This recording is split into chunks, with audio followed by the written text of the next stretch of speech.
আজকে এই ভিডিওর মাধ্যমে আমরা জানব বাংলার যুবসাথী প্রকল্পের সম্পর্কে, যেটা মাননীয় মুখ্যমন্ত্রী মমতা বন্দ্যোপাধ্যায় ঘোষণা করেছেন। কারা কারা অ্যাপ্লাই করতে পারবেন, কবে থেকে অ্যাপ্লাই করা যাবে এবং কারা কারা অ্যাপ্লাই করতে পারবেন না, সেই সম্পর্কে এই ভিডিওতে আমরা সব কিছু জানব। প্রথমে বলি কারা কারা অ্যাপ্লাই করতে পারবেন। যারা লক্ষ্মীর ভাণ্ডার, কৃষক বন্ধু প্রকল্প এছাড়াও বিভিন্ন ভাতা যারা পান, তারা এই প্রকল্পের আওতায় আসতে পারবেন না, মানে অ্যাপ্লাই করতে পারবেন না।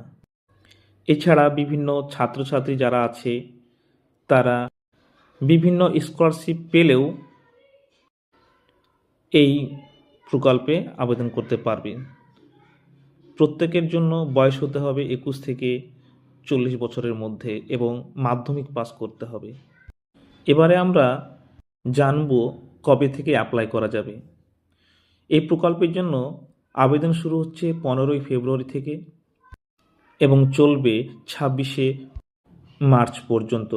বিভিন্ন বিডিও অফিসে দুয়ারে সরকার ক্যাম্পের মতো আবেদন গ্রহণ করা হবে। সবার জন্য বলে রাখি, অনলাইনে কোনো আবেদন হচ্ছে না।